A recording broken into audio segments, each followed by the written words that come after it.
Indonesia perlu kita perbaikin teman-teman, selalu ada persepsi insya Allah itu seakan-akan tidak pasti. Justru kalau pasti bilang insya Allah. Insya Allah lebih hebat dari kata-kata pasti. Datang ya, insya Allah. Berarti pasti datang itu. Karena kita sudah bilang insya Allah berarti Allah kan, kalau Allah izinkan saya masih hidup, saya akan datang. Jangan dibalik, jangan insya Allah berarti ya bisa saja datang, bisa enggak. Nah, kalau kita nggak bisa telepon, batalkan, maaf ya saya nggak bisa, batalkan. Jangan tiba-tiba nggak datang, orang nunggu sampai berjam-jam. Saya subhanallah pernah sekali ke Jeddah, bawa barang amanahnya orang dari Indonesia, saya telepon orangnya, itu sampai mungkin 6 jam kali saya nunggu. Tunggu dari, sudah pakai baju ihram, nunggu di pinggir jalan, di tempat halte bus. Teleponnya, akhi ini ada amanah, titipan dia. Oh iya baik, saya datang sebentar, 10 menit lagi. Baiklah, 10 menit sebentar. 10 menit, nggak ada. Telepon nggak diangkat. Setengah jam satu lagi masuk. Oh iya sebentar lagi 10 menit. Begitu terus sampai 6 jam. Ya akhi, kalau ente nggak mau datang bilang, saya mau umroh ini. Ya. Ini nggak mungkin saya pegang terus seperti ini. Gitu kan. Akhirnya saya bawa ke Mekah. Nanti selesai, setelah itu boleh saya titipin sama orang lain yang bisa sampaikan ke dia. Tapi untuk apa janji orang kalau nggak bisa? Maaf, saya nggak bisa. Ya. Ada kaidah penting dalam hidup seorang mukmin, yaitu fi kulli sarahatin rah. Fi kulli sarahatin raha. Garis bawahi dan hafal itu ya. Bagi yang hafal ini saya kasih buku nanti.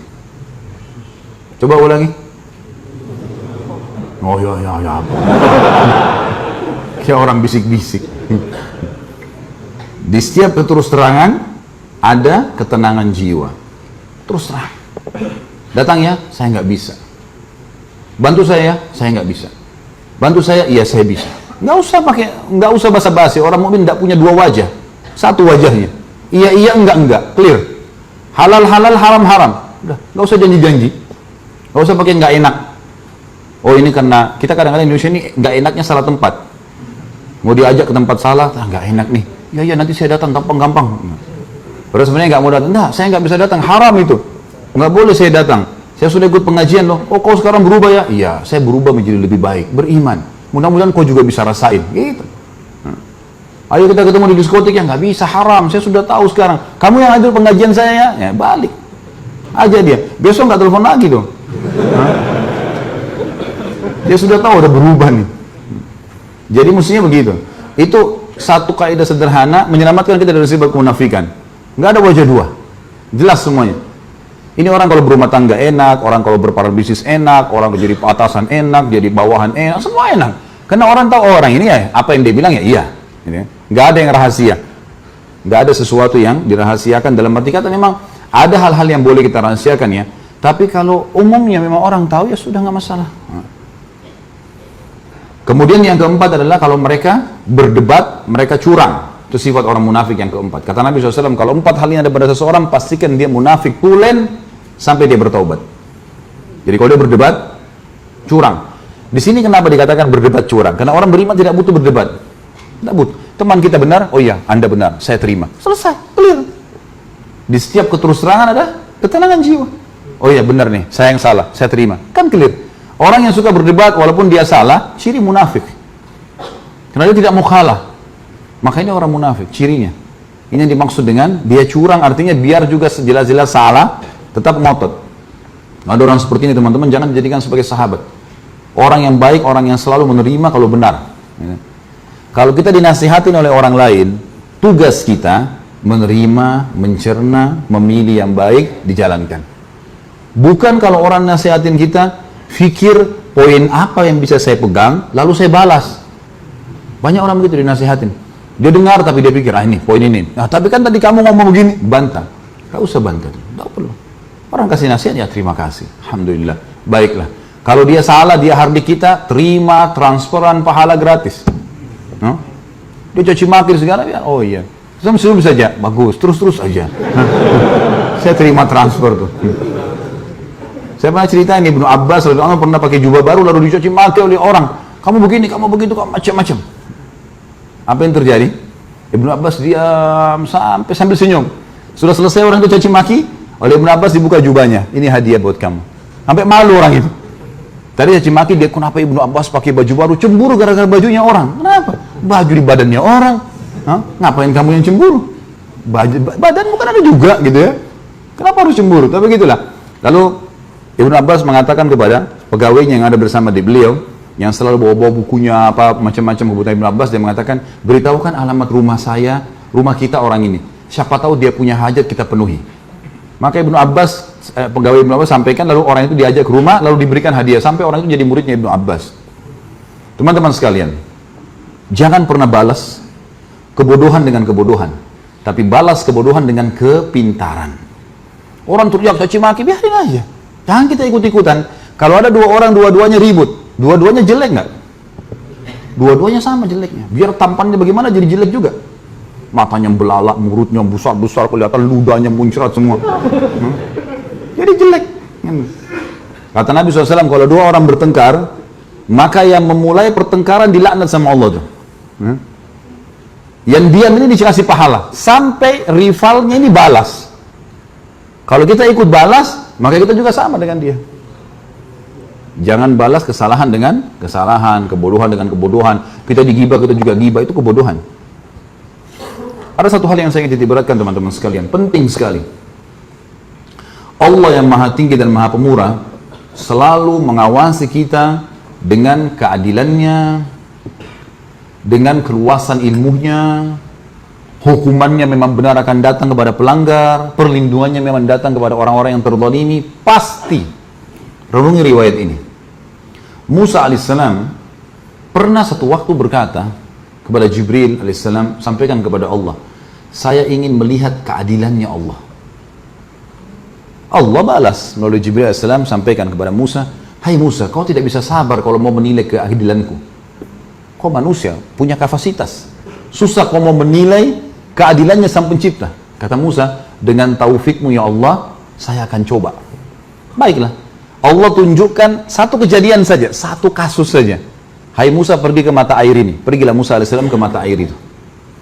Pas tiba di mata air itu teman-teman, Allah memerintahkan Musa AS hanya lihat saja, nggak buat apa-apa, cuma melihat. Ada kejadian. Rupanya ini di padang pasir luas, ada mata air, ada air mengalir. Datang satu orang nunggangi kuda, lewat di situ. Orang ini minum, turun dari kudanya minum, rupanya di sisi pinggang sebelah kirinya ada kantong isinya banyak duit. Waktu itu jatuh di dekat air itu, orang ini nggak tahu, minum air pergi naik kuda. Musa alaihissalam lihat, ini kejadian pertama ya. Nggak lama kemudian datang anak kecil, umurnya 9 tahun, 10 tahun, belum balik datang. Minum air di situ, dia lihat ada kantong duit, diambil sama anak itu. Pergilah anak ini. Dua. Yang ketiga, datang orang buta. Orang buta ini mau sholat. Dalam di sini dikatakan mau sholat. Allahu alam, pada zaman Nabi Musa AS sholatnya apa sama dengan kita nggak tahu. Ya. Tapi jelas mereka punya ibadah, sholat, gitu kan. Apakah jumlah rakaatnya sama? Allah alam. Karena kita tahunya jumlah rakaat kita berbeda dengan Nabi Musa AS, karena Musa sendiri waktu kejadian Isra dan Mi'raj meminta kepada Allah, Muhammad SAW agar meminta diringankan sholatnya kan. Baiklah. Orang ketiga ini wudhu, orang buta. Dia dengar suara air, dia wudhu. Waktu dia lagi wudhu, mau sholat, orang yang naik kuda kembali. Dia cari, mana uangnya nih. Lalu dia bilang, Pak buta, kamu yang ambil uang saya. Kata orang buta itu, saya nggak ambil uang. Saya buta, uang apa? Saya nggak bisa lihat. Enggak, kau pasti ambil uang. Tadi saya turun di sini, saya minum sini, uangnya jatuh di sini. Enggak, ribut, cekcok, akhirnya si penunggang kuda membunuh si buta. Udah selesai, buyar gitu, sudah bubar sekarang, pergi orang yang itu, uangnya sudah hilang, si buta sudah mati di situ. Musa alaihissalam lihat, Musa berdoa sama Allah, ya Allah, saya nggak sabar lihat ini. Ini kejadian, mereka nggak saling tahu nih ceritanya, tapi Musa lihat dengan mata kepala, jadi tahu maksudnya, kasusnya kan. Lalu Jibril datang mengatakan, hai Musa, Tuhanmu mengirimkan salam kepadamu dan mengatakan, makanya sudah dikatakan kau tidak akan sabar, hai Musa. Tapi perlu kamu tahu, Tuhanmu Allah maha mengetahui dan maha adil. Begini ceritanya. Si penunggang kuda itu tadi yang jatuh duitnya, dengan hikmah Allah jatuh dari dia. Itu adalah tuannya, majikannya, anaknya, ayahnya si anak yang mengambil uang. Anak ini tidak tahu kalau ini majikan ayahnya dulu. Tapi rupanya ayahnya si anak ini pernah bekerja sama si penunggang kuda. Pernah bekerja. Sama penunggang kuda ini tidak memberikan gajinya, dan subhanallah gajinya senilai kantong itu. Jatuh dengan hikmah ilahi, anak ini nggak tahu kalau ini dulu yang zalimi ayahnya, dia datang mau minum di padang pasir, ada duit diambil. Allah dengan kemahaadilannya memberikan haknya si ayah anak ini dengan caranya. Lalu yang buta bagaimana? Kata Jibril alaihissalam, si ayah ini, ayahnya anak, pada saat dia tidak dikasih gaji oleh penunggang kuda, dia pun mencari kerja di sana sini, sampai akhirnya dia bertemu sama si buta. Ini si buta dulu bukan orang buta. Lalu si buta ini dengan sebuah kejadian membunuh ayahnya si anak. Jadi dua orang ini yang jatuh duitnya penunggang kuda pernah mengambil hartanya ayahnya si anak. Si buta ini membunuh ayahnya si anak. Anak ini nggak tahu. Akhirnya Allah membuat si buta dibunuh oleh penjahat juga karena dia membunuh ayahnya si anak. Coba bayangin teman-teman, kalau kita di posisi manusia, bisa kita paham ini? Rumit sekali. Itu baru satu kasus. Bayangin berapa kasus ini. Hah? Itu hakim hadapin masalah saja bisa nggak tidur dia di pengadilan. Bagaimana kalau seluruh dunia ini masalah? Apa yang kita bisa ambil pelajaran dari kisah ini teman-teman sekalian? Bagaimana Allah mengawasi, mengontrol, dan kalau orang beriman berada di relnya Allah, nggak usah khawatir. Nggak usah jadi orang munafik, nggak usah jadi orang kafir, orang mukmin enak. Dan Allah Maha Adil, pasti mengambil hak kita. Bayangkan ayahnya si anak ini sudah mati loh. Allah masih kembalikan haknya dengan caranya Allah. Allah mengatakan dalam Al-Quran, A'udzubillahi minasyaitonirrajim, innahum yakiduna kaida wa akidu kaida. Mereka mau ngatur tipu daya, aku juga mengatur tipu daya, kata Allah. Nggak bisa buat apa-apa mereka.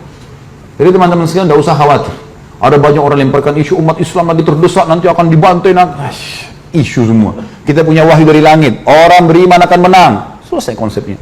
Mati terbunuh, mati syahid. Terdolimi, ambil haknya di akhirat. Nggak ada yang hilang. Nggak ada yang hilang. Jadi, bagaimana saja kita berada di realnya Allah. Ya.